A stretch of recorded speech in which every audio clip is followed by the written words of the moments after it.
Hey, welcome into the Stinkin Truth Podcast. Mark Schlereth alongside Mike Evans. Hey, do me a favor. I always do it at the end of the podcast, but I'm going to do it at the beginning now. Click the subscribe button. Share with your friends. Only if you like it. If you don't like it, don't tell anybody. But make sure you subscribe and help us out. Help us grow the podcast. Mike, how are you, buddy? I'm good. This is it. Super Bowl week is upon us. Yeah, teams arrived today. What's Right, Super Bowl? today? What's Super Bowl week like at the beginning of the week? Like we'll get into the matchup later in the week, but what is the beginning of the week like? It's cool, like the first couple of days, because your family's not there yet. So the teams will charter a jet for your families probably on Wednesday. They'll come into the Super Bowl site Wednesday or Thursday. So the first couple of days, you're just sequestered with your dudes, right, with your guys. And, Monday is one of those days where you're not practicing, right? So you might have on Monday, like you've got some meetings and things of that nature. And then a lot of times what we'll do is we'll find Monday night a place to go, like for a Super Bowl dinner for your position group dinners. So you all go out and, you'll find a great place and you all just go out and have a great meal together. Like I remember my last Super Bowl was Super Bowl 33. And we were in Miami. So we went to Joe's Stone Crab and we got a big table. It was a whole offensive line, our offensive line coach. And I was bestowed the honor of reading what we used to call the sacred scriptures. So I still have the sacred scriptures. The sacred scriptures, we had a guy by the name of KC Jones on our team. And KC, his job during the meetings was to keep a notebook of all the ridiculous things that our offensive line coach or anybody else in the meeting room would say. And our offensive line coach was legendary. Alex Gibbs. Yep. He's a legendary offensive line coach, but legendary for saying things that were, that you can't repeat anywhere in America. Right. Especially today. Like then, back in 98, they were like, oh Cringy. my God, you can't say that, right? Yes. But today, you would instantly be canceled. I'm trying to think of some things that I could actually share with you. Like he would say things like just out of the blue, like, where does this come from?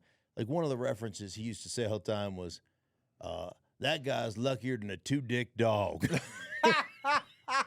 So, like, that would be one of the things. You can imagine how lucky that dog is, that's right? a lucky dog. I mean, how much licking are you doing? Like, so but they would just be absolutely asinine things that he would get, like, so politically incorrect on just about every occasion. So we would gather around and you would read the sacred scriptures and we would just laugh because they were so like we have a private room, right? You can't read them in public, right? But you would laugh and you would reminisce about when it was said and what the context was, and it would just be some of the greatest stuff ever. Because it's important, right? Because it's a long week, right? And there's a lot of pressure that builds up over the course of the week. So to try to maintain a routine and maintain some normalcy and have some fun in the middle of all this is crucial. Yeah, it is. And so that would be like Monday, and plus you have mandatory media sessions and everything else. Mm-hmm. Then Tuesday, you would get up, and Tuesday was kind of quote unquote the day off, but you would go to the Super Bowl site, the stadium, and you would take team photos. And then you would have, and you have media day as well. So then the whole media is there, and you take your team photos, and then you have the really prominent guys would have podiums, like there would be 10 podiums, So for us, it'd be Elway at a podium, Terrell Davis at a podium, Shannon Sharp at a podium, maybe a Bill Romanowski at a podium, like. So you would have these guys in the podium, and then the rest of us would be like sitting in the stands, like. But this was always fun for guys like us because you guys wouldn't talk to the media. None of you guys really wanted to talk to us anyhow. But you would have to talk, though. I know, but it would be like one question, and then you're like, okay, well, I don't really want to talk to these guys anyhow. But one of the things we did all the time, like we're taking the Super Bowl pictures, and there was enough, kind of what we call seagulls. There's just seagulls are like the corporate sponsors and stuff, the guys that just kind of seagulls. Flock. Yes, okay. They flock around. They flock around. Okay, they just flock around. So seagulls. And so, I've never heard that term. Oh yeah, I'm gonna steal it. Look at Folks, feel free to steal that one because I'm sure you deal with some seagulls. Yeah, all the seagulls that just kind of glom onto the team and act like they're part of it, and they really don't have any function. So one of the things we used to do all the time, so we stand around waiting to take pictures and stuff, and you'd see a group of seagulls, and so you would act like you were playing catch, right? And you'd run, like you'd start jogging by them, and they're not paying attention. You go, whoa, watch out! You watch, they'd all freak out, and you guys are idiots. And let me guess, you came up with this. Well, I mean, you were usually the ring. You were kind of the ringleader for all these pranks and stuff. We did a lot of stupid things. That was like a fun day, and then ultimately, your Wednesday and your stuff during the week is kind of you're more honed in, but I don't even know.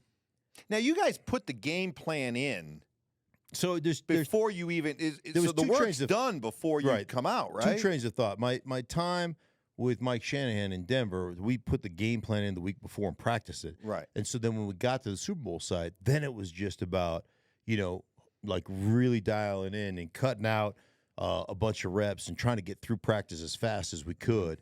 When I was with Washington and Joe Gibbs, we didn't game plan the first week. We just practiced. So it went back to almost like training camp type of practices. And then because he wanted the game plan to be fresh and not repetitive and not redundant, because he wanted us to have to be locked in mentally on, hey, we got to get ready to play this game. So two trains of thought. Which way's better, you think? And how's it done mostly today? I think it would probably done more like the way Mike Shanahan put it in. But anyhow, although it mattered to me, I want them all. So what do I care? So we but do the it Gibbs anyway. way, wasn't there a great John Madden story? Yeah, about this is a good one. I love this story. So we're in Minnesota for the Super Bowl, and it just came out on I think ESPN.com. They rated all the Super Bowls in the history of Super Bowls, which teams were the best teams.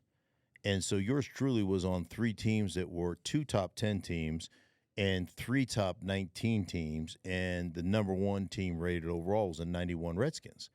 And it has to do with the Skins. I think they're the only Super Bowl team in history to have a top 5 defense, top 5 offense, top 5 special teams rated, and some DVOA or some crap. And I created this boo rating, your balls over your opponent. So you got to have balls over your opponent. We had much bigger balls, but we're practicing on a Thursday, and it's like Joe Gibbs believed in being quick and on and off the field, but it was a scrimmage.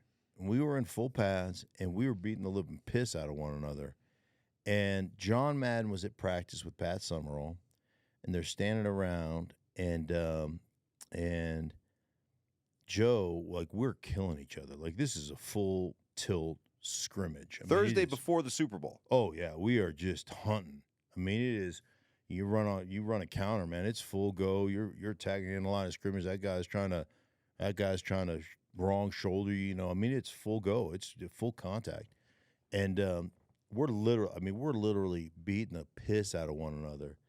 And Joe's like, I gotta call practice. We're gonna kill each other. And John Madden happened to be standing there, and John says to Joe, he goes, you guys are absolutely going to destroy the Bills. Like, you're going to destroy the Bills. And, he'd been to both practices, right? And just the way we went about our business versus the way they were going about their business. And there's 2 trains of thought, what you want to do, fresh and all that stuff. But Joe was a guy where of Thursday practice, might be an hour and 45 minutes, but it was full go Woody Lowe, man. It was we were trying to kill each other, and that's the way they did it. But there is that kind of that juxtaposition of focus and and taking care of your business, and then also you got to enjoy it, right? There's got to be moments of levity that anyhow that you got to have, and that's that's where I came into the equation. You got to have a moment of levity or two, and you and I had a really cool experience at the Super Bowl. We were at the Super Bowl. Gosh, I can't remember what Super Bowl was. It was several after 2019. Sounds about right. Yeah, we stopped. 2020 was the last one we went to. Yeah, Miami. we were in Miami. So this was the 2019 season. 2020. The 2020 Super Bowl. It was literally a month or two before COVID hit. So yeah, so we were there, and we were at our little table, and some guy walked up to me and said, "Thermometer." He goes thermometer guy. He goes, I was a trainer for the Dolphins back in those days. He's shaking his head right. Still couldn't believe what he witnessed years later. So I don't know. Tell the story. Okay, I don't know. We're having fun. Story time with Stink. Yeah, gather round, everybody. So this is what you do, right? These are the downtime. So we get done with the practice. It's probably, I don't know, it's either Wednesday or Thursday. We get done with the practice, and at the Miami Dolphins facility, it was in Davie at the time, but they had a walk-in cold tub and a walk-in hot tub. And, you go in contrast bath, back and forth after practice, get your legs back, feeling good. And I'm in the hot tub just kind of floating around, and there's this ginormous thermometer. It's like one of these, it's a jacuzzi thermometer, right? Yeah. And it's got the one end, that's got almost a spherical shape, and then it just bobs in the thing.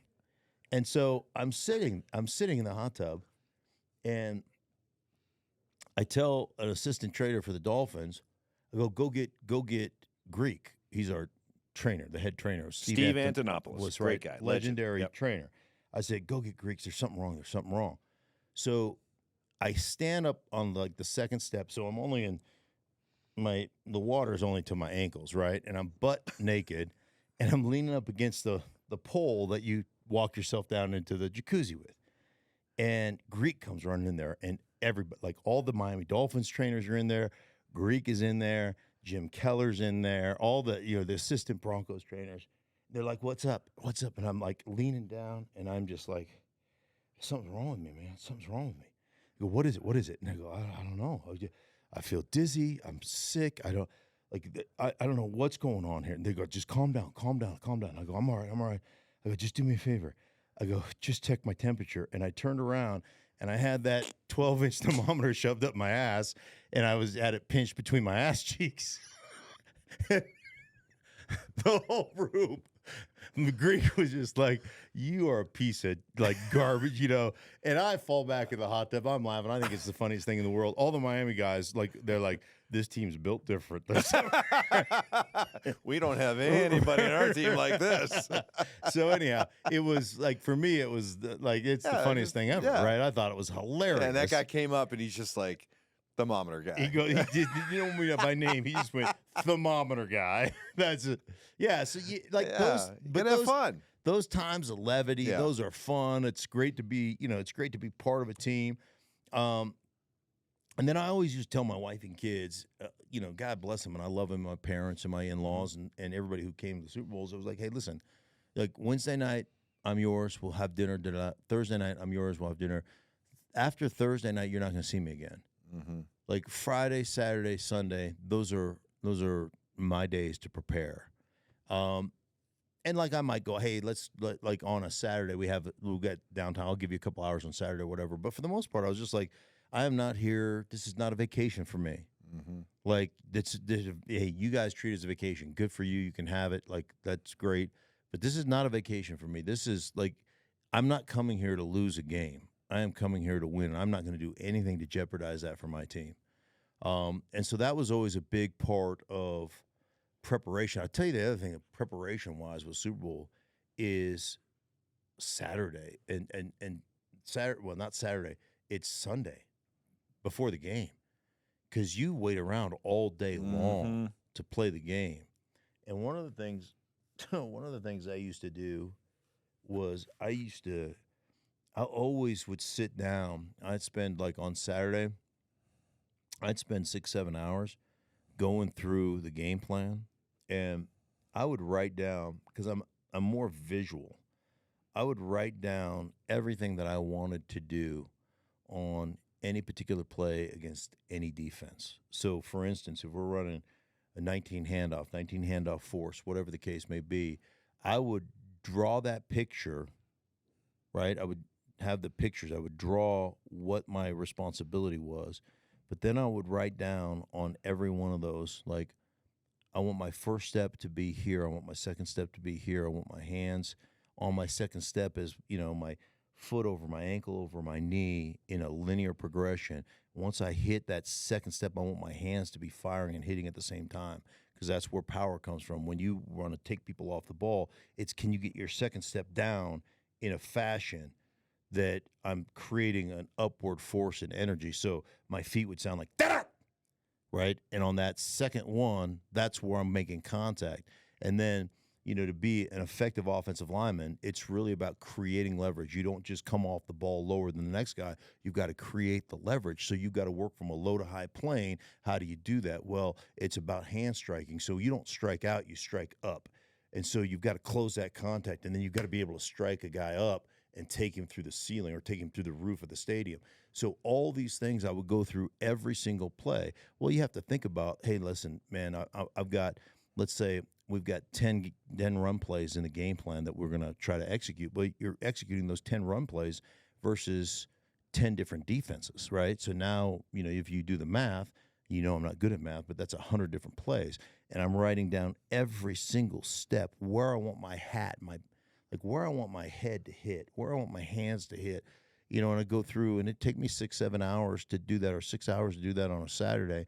And then on Sunday, I actually moved, because you got so much time to lay around, actually moved the furniture in my room and did my own little walkthrough. I lathered myself up to where I was kind of sweaty, just going through the steps and going through the potential plays and taking my pass sets and doing all that just because there was some anxiousness there. Right. Because you're just laying around. There's all the things that you have to think about, that you have to deal with. You can't burn yourself out. Can't burn yourself out. That's what you got to be careful about. Right. But it's just one of those things that, my biggest thought process as a player was I never want to have to think. As soon as you did something, I already, in my mind, I already had my steps down, because you got to understand that, as from a offensive perspective, if you move 6 inches one way or another, it completely changes the blocking schemes. If you slide from a 2 technique to a 1 technique, now that whole scheme changes. If you slide from a 3 to a 4-eye technique, it changes what you're doing. And you have to be able to know that in the middle of a cadence where they blue 80 set, and you slide, well, everybody's responsibility changes, and everybody's got to see and be on that page together. So there's always that aspect of the game that, to me, the neck up aspect of what keeps you around and allows you to be successful for a long period of time. Well, we're gonna be diving into this matchup throughout the course of the week, but I don't know, maybe it's not even worth playing the game once I stumbled across this statistic. So check this out. There will be a waxing crescent moon in the sky over Vegas on the day of the Super Bowl. Waxing is, so waning is like if it's a full moon, right, and it wanes down to a crescent, it's going away. But if it's a waxing moon, that means it's gone to as small as it is, and now it's gaining back. Is the waxing is that right? I have no idea if we have any. That's correct. We're getting the thumbs up. Matt's giving me the thumbs up. All right. I didn't know if we're going to have to reach out to any lunar. NASA. Come in, NASA. Any lunar experts watching the podcast that would need to. But apparently, so there will be a waxing crescent moon in the sky on the day of the Super Bowl. Kansas City is 19-1 in the last 5 years when playing under this phase of the moon. So you're done, San Francisco. you're done. Does San Francisco have any lunar activity counters to that? How do you combat the moon? I don't know. It affects the tides. I don't know. There you go. So anyway, we'll get into the matchup here as we move along. But as we sit here on a Monday, we're doing this. As we sit here on a Monday, just kind of your overall first impressions of this matchup and who you like and why. Well, I mean, I've said this before, and I'll say it again. I mean, I feel like Kansas City is the last 2 weeks in the playoffs, they've played probably the best football they've played collectively as a team over the last 2 weeks. And I would also say that in the last 2 weeks, San Francisco has collectively played the worst they've played. And so, like, right off the bat, as much as I like San Francisco as a football team, defensively, like, their D-line has dominated over the course of the season. I think their D-line has been non-existent through 2 playoff games. I thought they've been manhandled in both playoff games. I thought the opponents have captured the edge in the run game in both playoff games. And I think there are some serious issues in their back end with injuries. You know, they've lost a few guys. They've got a few guys that I think are liability in coverage, especially if you get into zebra or 3 wides situations. So, you know, Kansas City and Andy Reid will see that and obviously attack that. So there's some fear for me because, you know, I live in Denver, so I can't root for Kansas City. And 2, you know, Kyle Shanahan, I've known since he was 14. Yep. So I've got to be a 49er fan. Mm-hmm. But if you just asked me my initial, who do you think is going to win? Like, literally the first, who I think is going to win? I think Kansas City is going to win.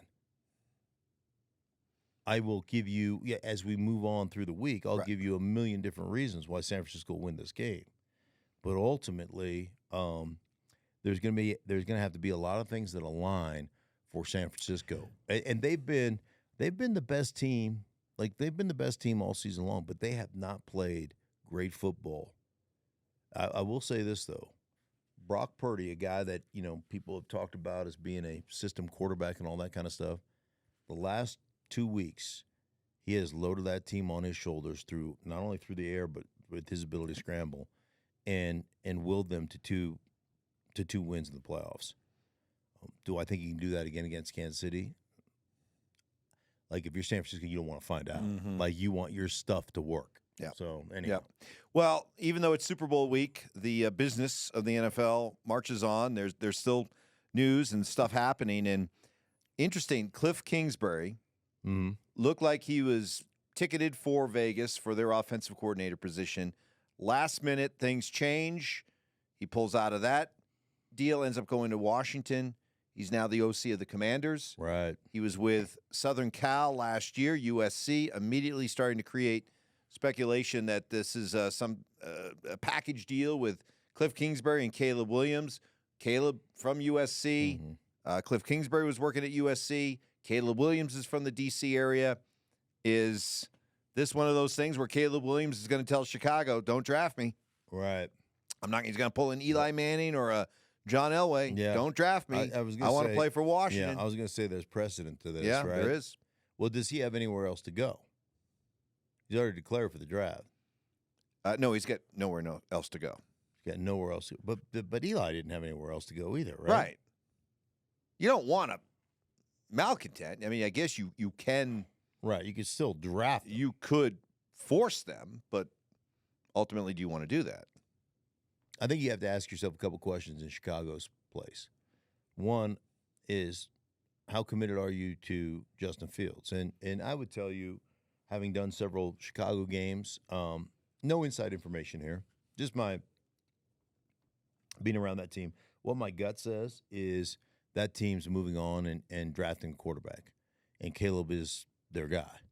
So that would be my general consensus. Now, with that said, if Washington is going to offer you a king's ransom to move from, 2 to 1. 2-1, yeah.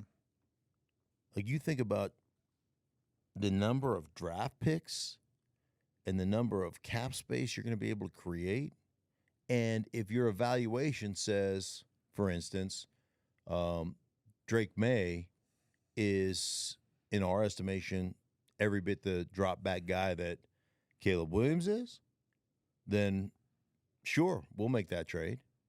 Or it could end up being the Justin Fields stays in Chicago lifeline that maybe some Bears fans would like to see. If Caleb Williams is determined to play for DC, then you trade with Washington, you accumulate more, all with the idea of building more around Justin Fields.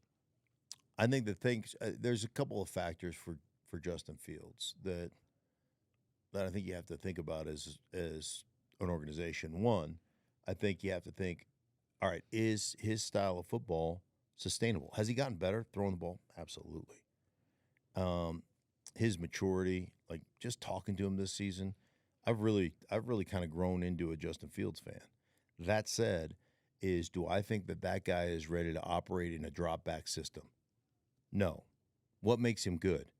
What makes him good is his athleticism and his ability to run the ball and what it does for his passing game and opening up and getting the one-on-ones, throw it deep down. He told me point blank, I think the best part of my game is the deep ball. Well, I get that. You got to get one-on-ones to do that. So how do you do that? Well, you got to run the football and you got to be in, heavier formations, and you got to threaten the edge with and capture the perimeter of a defense with your quarterback and all those things to get those looks that you want, that you throw well. But do I think he's a drop-back guy? Listen, whether it's defensive coordinators facing the Chicago Bears or defensive coordinators facing Lamar Jackson, they'll both tell you the same thing. What we want to do is make that guy be a pocket passer because we think we can affect the game. We think we can turn him over. We think we can have more success if we make him try to beat us out of the pocket. So ultimately, they say if we can take away the run game, like we don't think that guy is skilled enough to beat us in that scenario. Mm-hmm. And so the other thing you have to say is, are you willing to commit $150 million to a quarterback that you don't know is sustainable in that style of offense? And, I look at those factors. Those are real factors. And I look at those and think, well, if I'm the general manager, what do I do? Well, would I move on? Probably. Because I don't think you win world championships. I don't think you can sustain as a world championship team operating your quarterback from that style until it happens, and it happens consistently. Yep. I'm not talking about an outlier. Right. It's never happened. So I'm just saying I don't want to be the I'd like to be the outlier, but I don't want to count on being the outlier. Not looking to be the trailblazer. Right. Yeah. I want to know know what's tried and true. Right.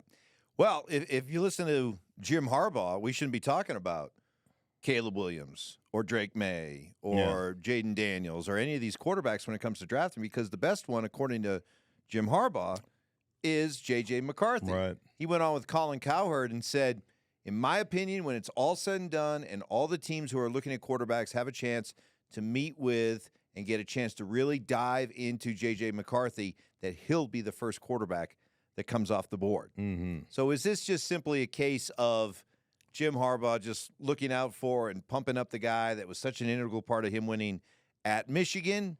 Or should we maybe look at J.J. McCarthy a little bit different than we were before? I think that one, you would have to take, like, Jim has had success with every quarterback that's played for him. And, I did an event with Jim right as he signed to be the San Francisco 49ers head coach. And so I said, what are you going to do at quarterback? And Jim's like, I got my quarterback. Alex Smith is freaking phenomenal.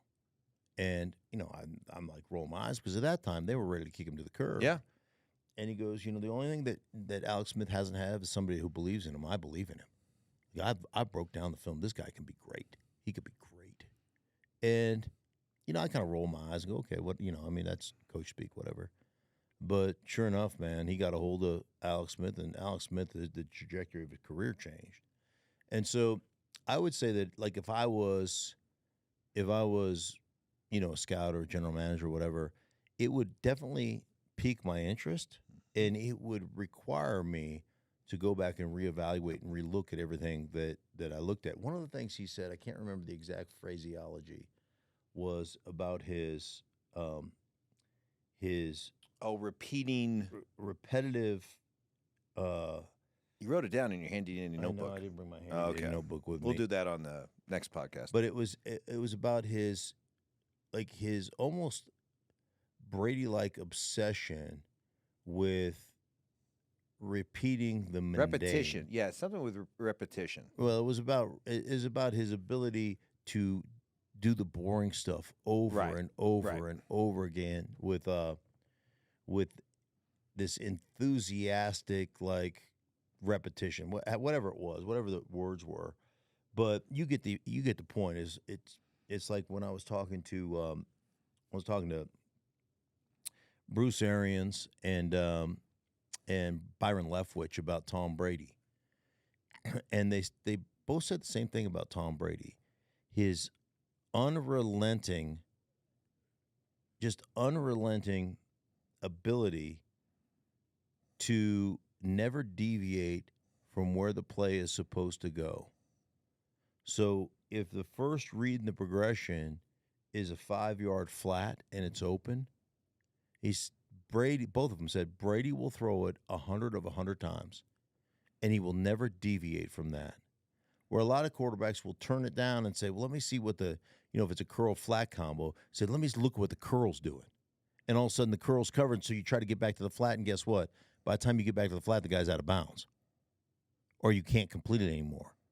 And so he's got this unbelievable ability to take the boring and embrace it. And so I would want to go back and look at J.J. McCarthy and go, let me see what I see. Maybe I didn't evaluate him correctly. And also understanding the subterfuge that is part of the NFL draft and all that stuff, and say, okay, is this real, or is this just somebody that's, blowing smoke? Well, if he believes that strongly, maybe trade Justin Herbert and get a king's ransom in return for him and go get J.J. McCarthy. If you love him that much, why don't you marry him? I know. Childhood. If you love him that much, why don't you marry him? That kind of thing. But yeah, put a ring on it. Put a ring on it. Yeah, do that. I don't think I think he loves him, right? Yeah. Like you love your cousin. Uh-huh.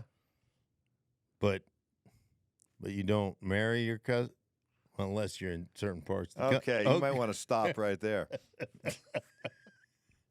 Okay. You know who you are. Okay. You know who you are. We're not right. We're not in the jacuzzi with the thermometer. Okay, we got a different audience. Okay. Hey, that's going to do it for us. Hey, listen, for everybody involved in the Stinkin Truth podcast, Super Bowl week is upon us. I can say Super Bowl. I don't have to say the big game because I've won 3 of them, and I dominated. Anyhow, for Mike, I am Mark. Subscribe, hang out, do your thing. We appreciate you guys. Enjoy, and we'll be back with you later in the week. I'll be live from Radio Row at the Super Bowl, so that'll be fun. See if we can make that work on Wednesday. How about that? We will. Okay, we're done. Later. Hey, for everybody involved in the Stinkin Truth, we thank you so much. Thank you for watching. If you enjoyed the video, please make sure you don't forget to give us a thumbs up. Subscribe to our channel for more content just like this. If you want to see more of our videos, you can also be sure to check out our playlist. Let us know exactly what you think in the comments below. We appreciate you guys so much for being a part of that. Don't forget to follow us on social media to stay up to date on our latest updates. Links are in the description. Thanks again for watching, and we'll see you in the next video.